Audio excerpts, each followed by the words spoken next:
You're listening to the We Are Libertarians podcast network. Find all of our shows at wearelibertarians.com. You know what's smart? Enjoying a fresh gourmet meal at home that you didn't have to cook. Meet Factor, your loophole in the laws of mealtime. Chef-crafted meals delivered with a tap, ready in just 2 minutes. You know what's even smarter? Treating yourself without cheating your goals. Factor is dietitian approved, chef prepared, and you plated. Pretty smart, huh? Refresh your routine and eat smart with Factor. Learn more at factormeals.com.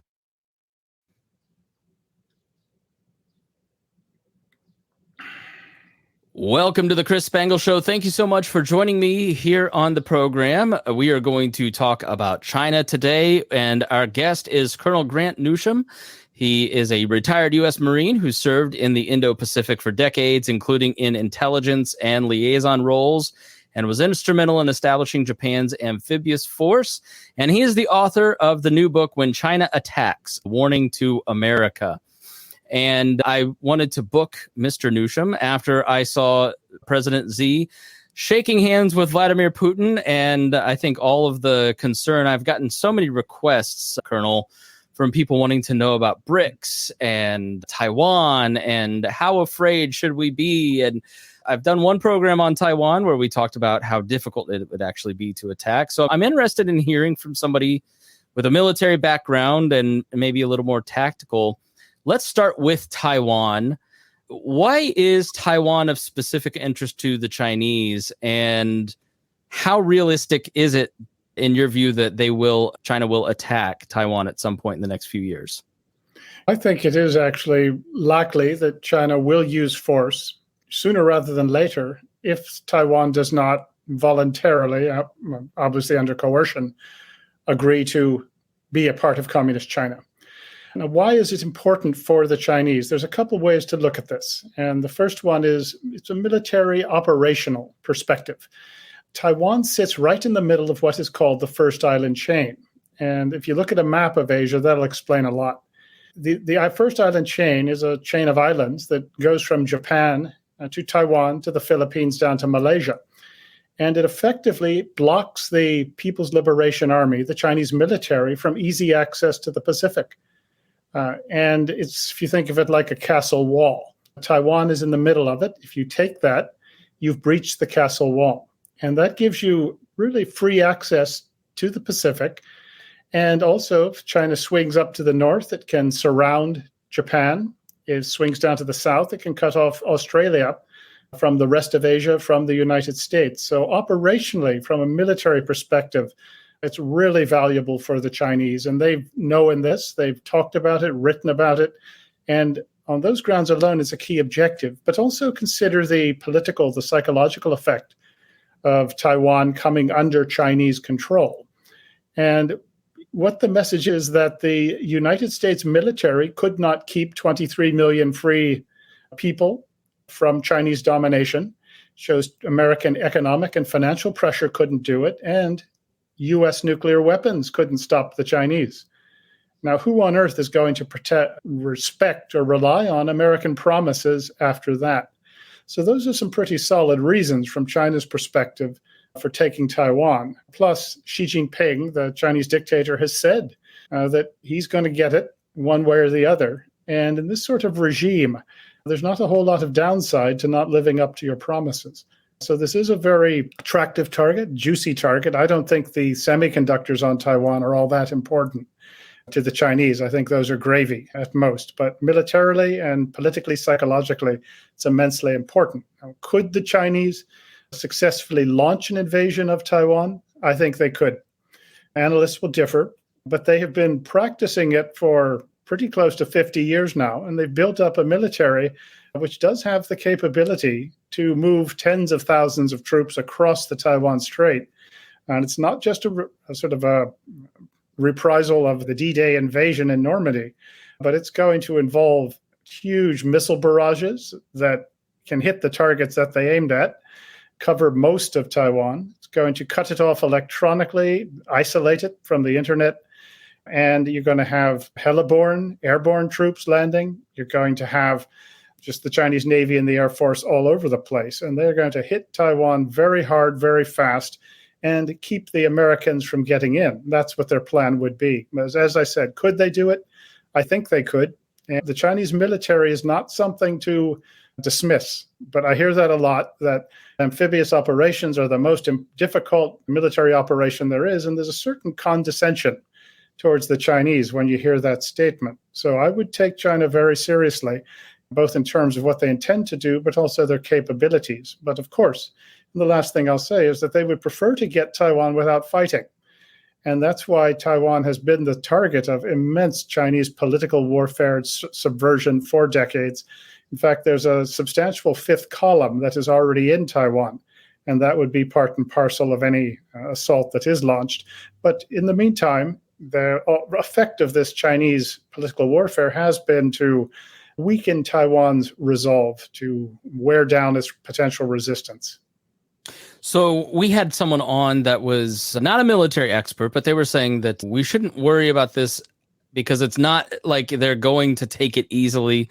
Everyone thought that Ukraine could be taken easily, and look what happened there. There's just a limited amount of beaches, and the Americans have provided so many weapons for so many years to Taiwan to fortify the actual island.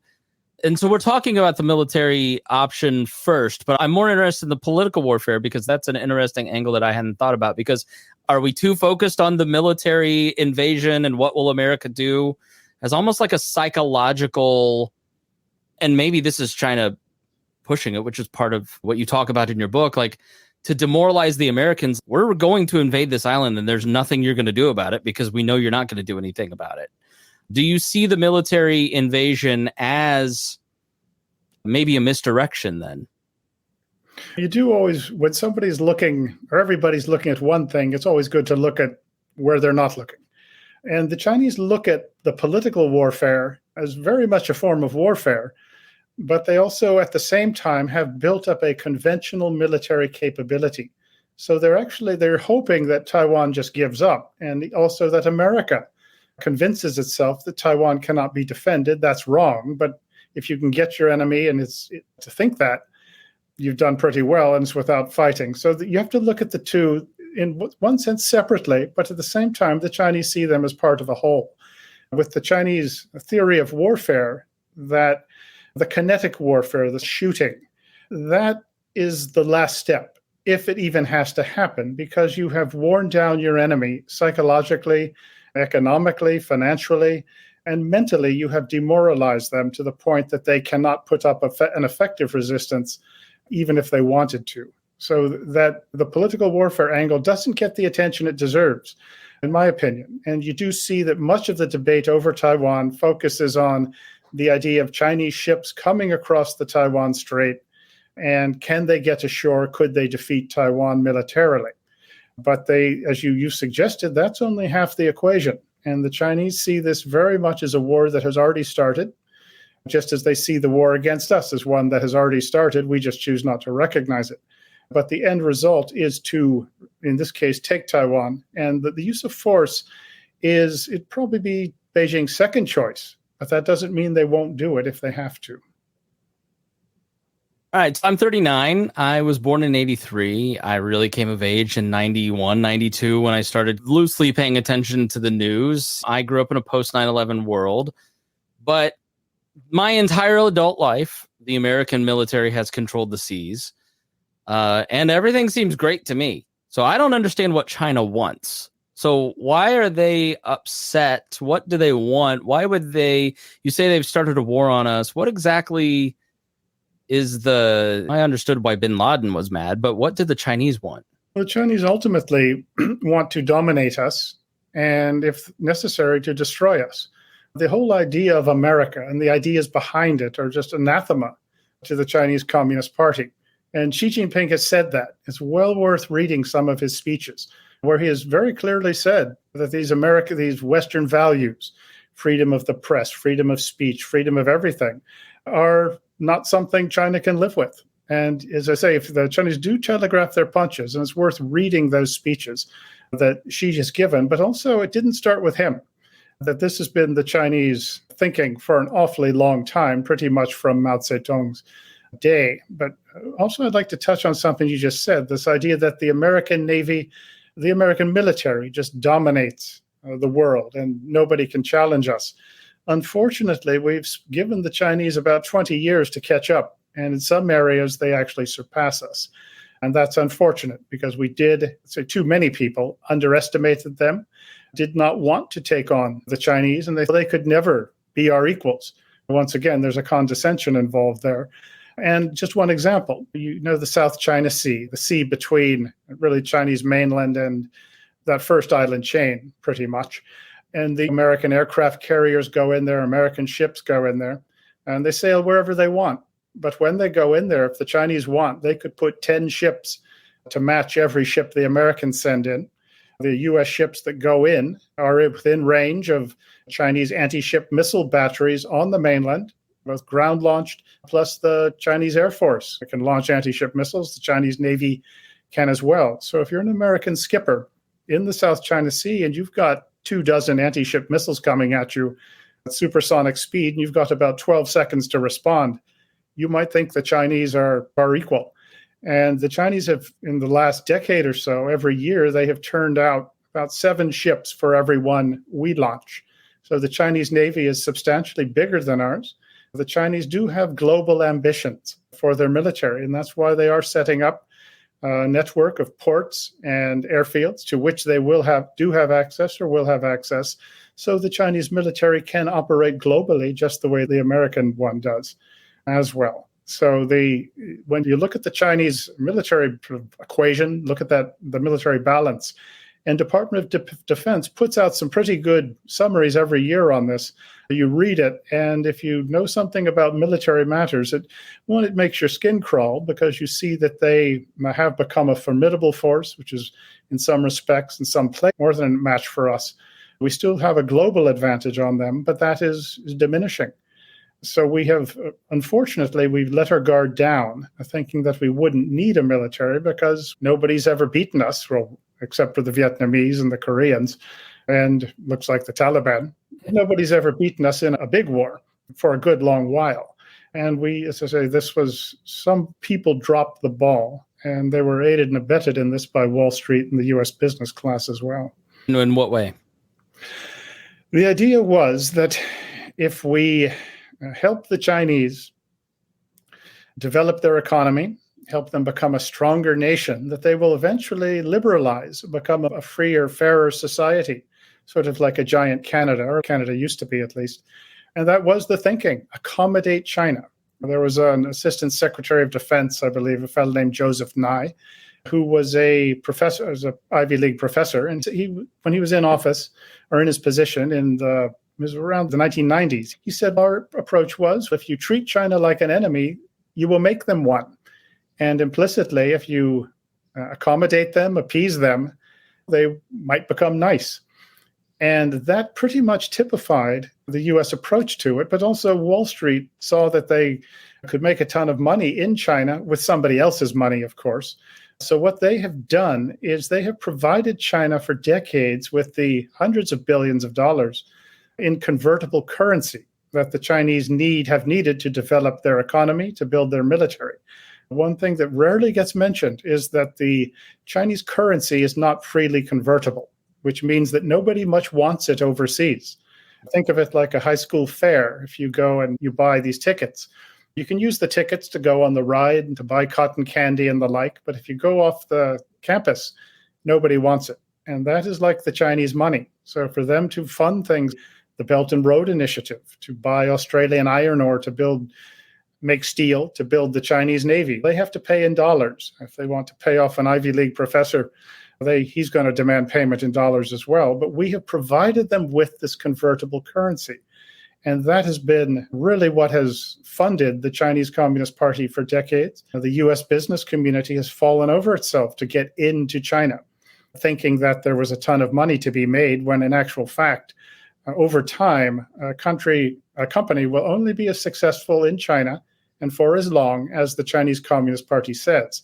And this is a lesson that just about every company that's gone into China has learned or will learn. And Elon Musk is going to learn this eventually as well. So when I say that Wall Street and our business class have helped the Chinese build up their national power, their military, this military that is more than a match for us in some cases, and is unfortunately is heading the wrong direction from our perspective, we very much have funded that. And we've provided the technology, the foreign investment that has allowed the Chinese Communist Party to paper over some huge fissures in their system. And it's always worth remembering as well that in China, about 600 million people live on $5 a day. Now, you will always hear, however, of the Chinese Communist Party. It raised hundreds of millions of people from poverty. That doesn't mention that they also put 1.4 billion into poverty in the first place. But when you've still got 600 million on $5 a day, that is not a hugely successful system. But if every year you're getting that kind of financial input from the West, from the Japanese, from the Americans, that it allows a regime to look a lot more successful than it otherwise would be.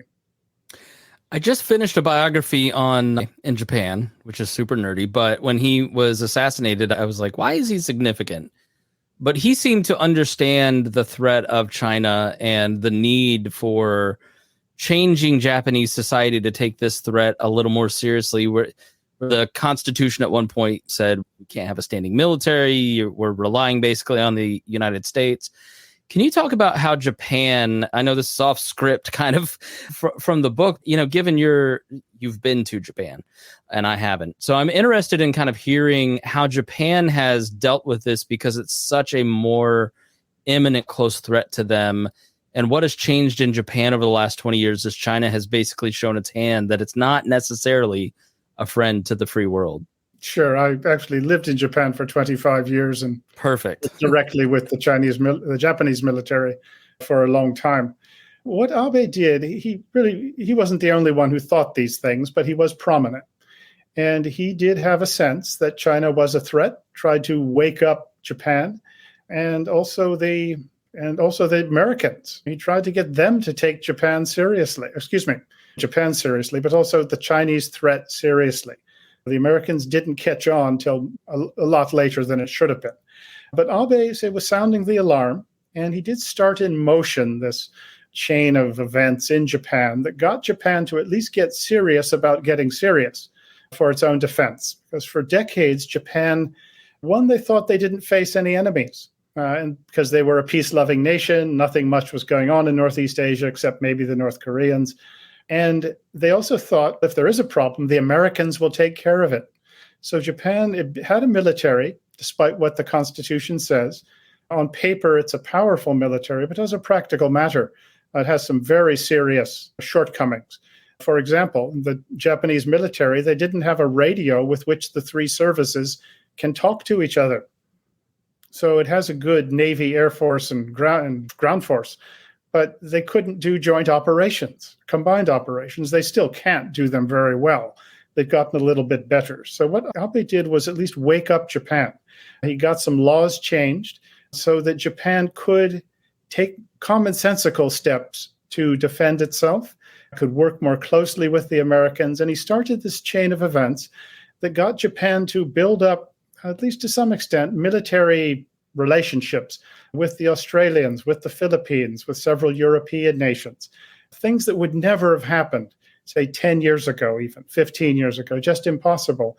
And now you have a Japan that is at least trying to defend itself. It announced that it's going to double defense spending over the next 5 years, which is a good thing, but it doesn't know what to buy. It doesn't know what to spend it on.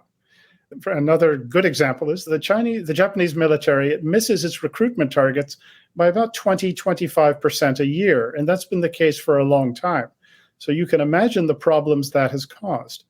And it's going to be hard for Japan to buy itself a national defense, but at least it knows that it needs to take some more useful steps. And it's moving in the right direction. And it is more of an ally, a better ally for the Americans as well. So there's been at least a huge psychological change in Japan. And I think Mr. Abe deserves an awful lot of credit for that. His successors have continued this. And some people would say that the current Prime Minister, Kishida, actually has a better sense of what Japan needs defense-wise than Abe did. But that's debatable. But Japan does see a need to defend itself. It's been afraid. It has understood the Japanese threat for a long time. You used to hear from the Japanese military, and this was 20 years ago, the expression, Taiwan's defense is Japan's defense. And now you're starting to hear it all over Japan. But the Americans didn't quite recognize how concerned Japan was with the Chinese. I once saw the head of the U.S. Army in the Pacific absolutely just belittle and try to humiliate a Japanese general officer who tried to explain the Chinese threat. It was one of the more distasteful things I've seen an American officer do. This was about 10 years ago that I saw it happen, but it shows just how the Americans couldn't believe that China was that much of a threat. Even the U.S. military couldn't. But Abe, he did transform Japan in many respects. Will Japan actually develop the concrete military capabilities that it's capable of and that it needs? That's still an open question. So you're on a libertarian podcast. I am a libertarian because of Ron Paul back in 2008. I was firmly for the Iraq War, and then I was very against it. And I have lived my whole life as a non-interventionist and am firmly anti-war. But I wanted to have you on because I read through the book. I saw your arguments as to why China is a threat. But I wanted to ask you specifically, just for my own doubts from somebody that has thought this through on a much deeper scale than I have.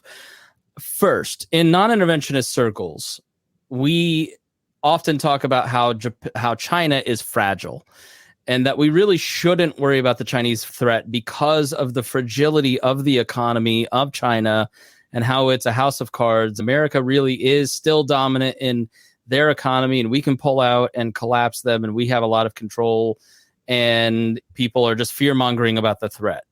What do you make of that assessment of China's fragility and that being a reason not to worry about either defending Taiwan or just the Chinese threat in general? As I said, with Taiwan, if that goes under and the Chinese take it, there's nobody on earth that is going to believe an American promise. And you will find that Asia turns red overnight. Every country in the region will cut the best deal it can with China. The Japanese will resist it, but they won't have much they can do about it. The Australians, the same thing. But everyone else is going to basically sidle up to China. And America's phone calls aren't going to get listened to at that point. And we're going to be pushed out of Asia very quickly. But that question about the fragility of the Chinese system, I agree that these sorts of regimes are often very brittle. And if you were to take away the constant inflow of tens, hundreds of billions of dollars of convertible currency, US dollars, into China, if you were to take away the US, the Western investment in China, then you really would see the problems in the weaknesses in that system. But if we don't stop that, it looks like a stable enough system. And it'll get by. The Chinese can endure an awful lot of punishment, far more than we could, I'm afraid. And sometimes looking back at some history is something that I would do. And I would look at Nazi Germany. Its economy was an absolute mess. It was genuinely a house of cards. And yet for these sorts of nasty regimes that are bent on expansion, domination, power, ultimately, to get rid of them, it causes immense heartbreak. Think of all the trouble that the Germans caused. Despite the fact their economy was a house of cards, it was an oppressive regime. And look at how close they came to actually winning. These were people who invaded Russia with 50% or more of their transport being horse-drawn. And think of how hard a fight that was. Unfortunately, the Chinese are probably better than the Germans. But these sorts of regimes, to get rid of them, there's just immense misery and heartache, even for us, and a lot of other people too involved in it. I would say in Taiwan's case, there's always a sort of callousness that I simply don't have, where people say, it can't be helped. It's a little island. It's 23 million people, so close to China. We just can't do anything. It's unfortunate. Just let them go. Let them come under enslavement by a regime that takes organs out of prisoners while they're still alive, that has concentration camps, black prisons, that is as repressive a regime as there's ever been. Just let them go. And very often you could take if you look at it and you look at some of the commentary that was being said in the 30s, the late 30s, if you were to switch the words Nazi China for Nazi Germany and Taiwan for Czechoslovakia, you wouldn't know what was written when. There's this idea that somehow you can pay off a regime like the Chinese Communist Party and that they'll be happy, they'll be satisfied. But the Chinese view, unfortunately, they see Taiwan as just a starter. But as I said, I'm just not the kind of guy that can just tut and tell 23 million people to accept enslavement. It's not something that I can do. What would you say to Americans who just have the view of not just Taiwan, but so what if Asia goes red? So what if our phone calls don't get returned? What does that really matter to me? The Chinese objective is not just Taiwan. It's not just Asia. It's not just within the first island chain. It is to dominate us and control us. And if you want to see what it's like, you could go live in Shanghai for a while and say a few bad things about Xi Jinping, see what happens to you. Look at those the COVID lockdowns and the way it was enforced in China. Gives you a sense of what things would be like. And with the elements of control that the Chinese have, particularly electronically, you'll find that you're afraid to say anything, that you be careful about what you type in an email on the internet. You're practically afraid to even think the wrong thoughts. And that is the kind of pressure that we will come under. You will find that the United States does nothing without Chinese approval. They may allow us to live as some sort of a satrap, but at the end of the day, everything the United States does would be Beijing's behest. And that is something that they can enforce, potentially militarily, particularly as they increase their control in outer space. Some of their advanced weaponry are things that we don't quite have a match for yet. And that is just something that people ought to be afraid of. It looks like it's something far off, unrealistic. It's there. And what I would suggest, it's really worth doing, actually, is read the Chinese press for a week or two. And just the English translations will be fine. And you will get a very clear sense of what the Chinese have in store for us if they can do it. But they do very much have global objectives here. And this is well underway. Latin America, most of the nations now have pro-China regimes. As I said, they're building the military infrastructure for Latin America, Africa, for the PLA to operate. And the idea is to surround us, to encircle us. It's classic guerrilla tactics, actually, by Chinese standards. But these, unfortunately, we're not the first smart generation, and the things we're experiencing really are nothing new. These are really problems that mankind and societies have dealt with really since recorded history started. And the Chinese regime is just one in a long line that has threatened the freedom, the independence of a nation and people like us now. I remember every time this subject comes up, I used to, when I was a baby Reaganite back in the 90s, I found this audio recording of his radio interviews. And in one of them, he talks in the mid-70s, early 70s, about the Communist Party in China saying they had two enemies. First, it was the Soviet Union, and then it was the Americans. And however long it takes to bring them down, we're going to do it. And that has always stuck with me with China, because it doesn't seem like their goal has changed since the 70s. And we've been duped. If you were watching out for political influence, I know everyone goes, oh, Joe Biden's bought off by the Chinese and the Democrats are just pro-Chinese. And I don't know that I buy that. And then on the other side, oh, Trump's just bought out by the Russians and the Chinese. But I would have to think that political influence, the Nazis had Rockwell. There were a lot of USSR influencers. You see it with Russia. It's a little bit more obvious. But when we're consuming our media diet, what should we watch for when it comes to Chinese propaganda and people that may be in their service? Actually, one good example would be when the TikTok CEO was testifying a few weeks ago before Congress. His testimony was interesting only in the sense you wondered if he would say anything that was true. But the more interesting thing was to look behind him. You saw this phalanx of his white or his American lawyers and lobbyists. And these are people doing the bidding of the Chinese Communist Party for a price. And that was the more interesting thing. You read some of these letters that get full-page advertisements in the Washington Post, the Wall Street Journal recently, signed by the absolute luminaries of American business, senior government officials, saying, tone things down with China, get back to normal. China is not an enemy. And if you can get the most influential people in your enemy's country to say these things, to get this kind of message out, that is an absolute home run from a Chinese perspective. So it's called elite capture. And I would really recommend reading Peter Schweitzer's books. He lays this out. It's a prosecutor's dream as to the American elite. And he names names, plenty of them. And I name some in my book. I actually didn't name all because it couldn't be that long a book. And this has been a bipartisan achievement. It's not the Democrats only. There are just as many Republicans who have decided that Chinese money tastes good.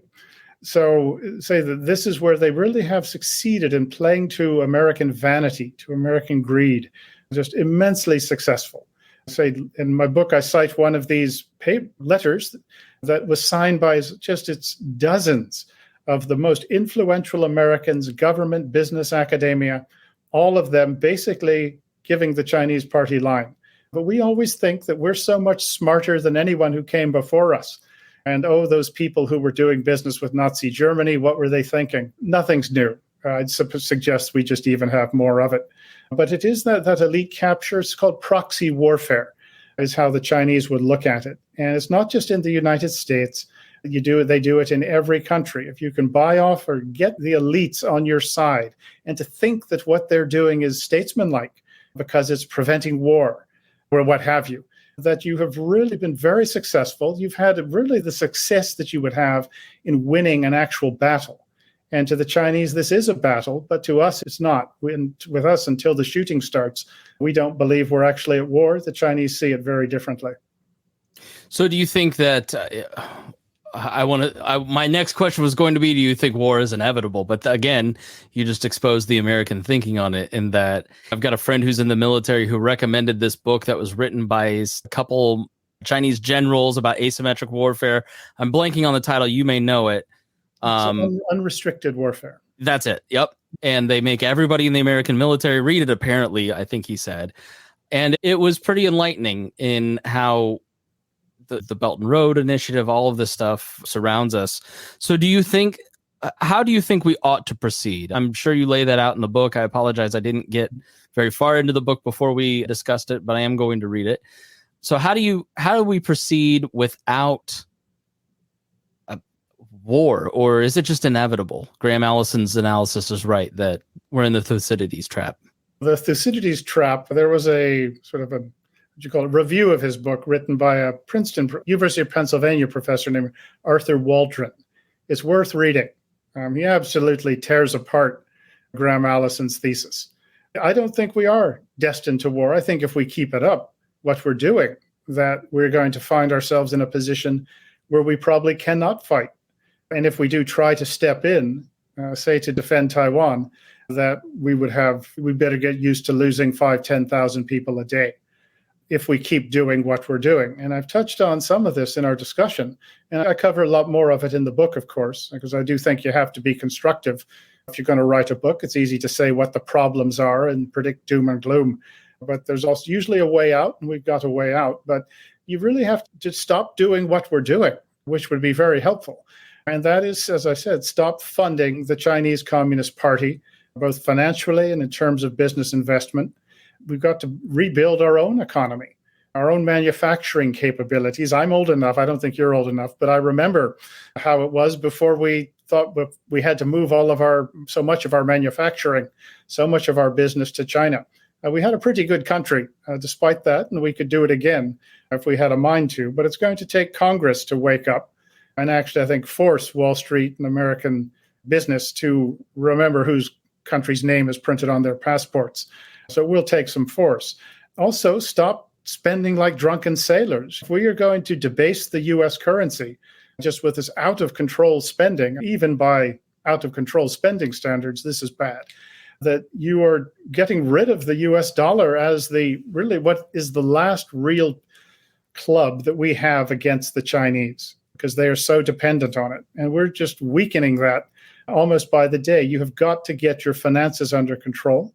You cannot survive when a country starts to see itself as warring tribes, where one side has something that the other side should have. When you have, I would say, the kind of political just animosity that we've got, where half the country sees the other half as complete idiots, and one half of those thinks the other half should be destroyed because they're evil. A country will not survive that. And that doesn't take a whole lot of brilliance to understand that. Look at the Balkans.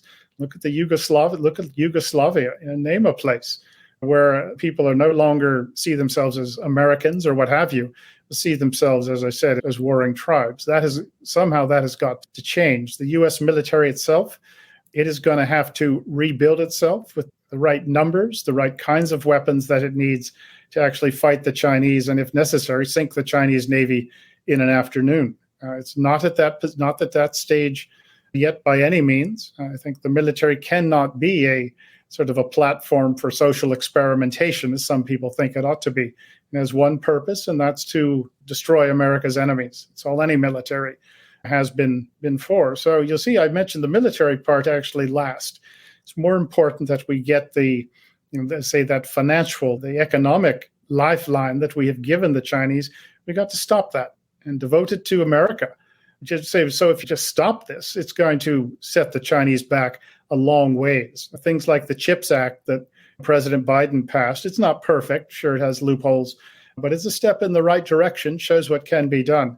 And as I said, get your financial house in order and get America's somehow got to stop seeing each other as enemies. And you've got to get some control over your borders. If you don't do those things, you really cannot expect to prevail. I don't know that you could expect the military to save your bacon if we won't do those other things as well. But it's also going to take America to realize that we face a threat that just might defeat us. And if it does, it is going to affect every one of us in a way that we don't like. And that's something new, the idea that America could lose.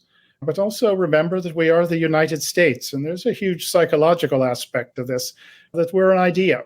And that's why people are literally dying to get into the United States.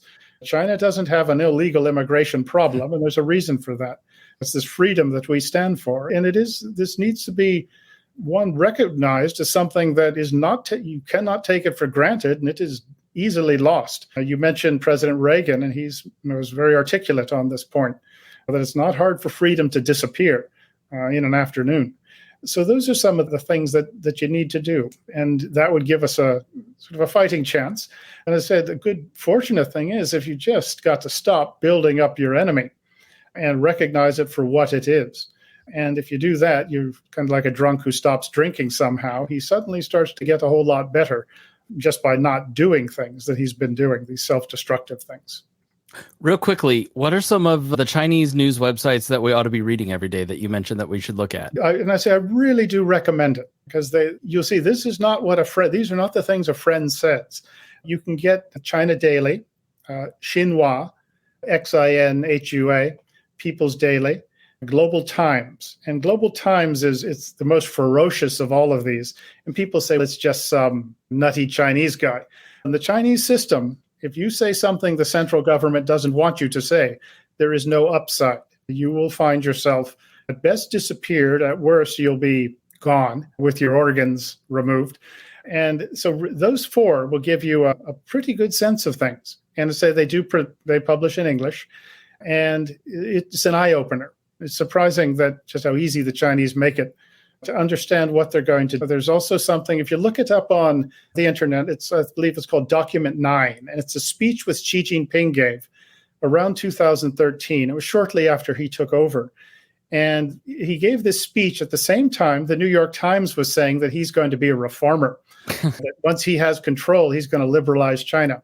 Read Document 9, and this is where he lays out how the Chinese system cannot abide the American one, and it is an enemy that they're going to get Another thing worth reading, I think you have some listeners who read. Absolutely. There's Matt Pottinger, formerly who handled China policy for the Trump administration, was excellent. He wrote a piece with John Pomfret, who used to be a China reporter for many years. It was with the Washington Post, very well respected. They wrote a piece recently saying that China is getting ready for war. And they look at the things China has said. That's worth reading as well. And you read this stuff, and I wish the Chinese would just go away and leave us alone. But it's unfortunately, I don't think they are. So I want to have to fight them probably less than anyone. But the only thing worse than having to fight a war is losing one. Yeah. Osama bin Laden was a lot of things, but he wasn't a liar. Same with Vladimir Putin's a liar, but he told us exactly what he wanted and was going to do for years. So I think it's interesting point. Really appreciate the conversation. The book is When China Attacks, A Warning to America. Where else should people follow you? Do you have a website? Do you tweet? How should we keep in constant contact with you? Oh my goodness. I do tweet. It's called @NewshamGrant. I do have a website. I think it's www.grantnewsham.com. And it links to pretty much everything I write, because I do write regularly and I try not to be the 20th guy writing about something, but rather to find some angle that hasn't been covered and that adds to people's understanding of these, particularly the Asian defense and Asian security and economic issues as well. But that'll get you in the ballpark. And also, everything I write is also on the Center for Security Policy website, but not too hard to find. Excellent. Again, we'll link the book, When China Attacks, A Warning to America. Just take a look at the table of contents on the Amazon preview, and you'll see the many different angles that the Colonel comes at it. Thank you so much for your time. We really appreciated the conversation. Oh, no, it's my pleasure. And once again, thank you very much for having me. Thank you, listener, for listening to this episode. We really do appreciate it. If you learned something, if you found it interesting, then the best thing you can do is please share it. That helps author Colonel Grant Newsham. That helps me, and it helps your friends. So please share that with everyone. Thank you so much, and we'll see you again here on The Chris Spangle Show.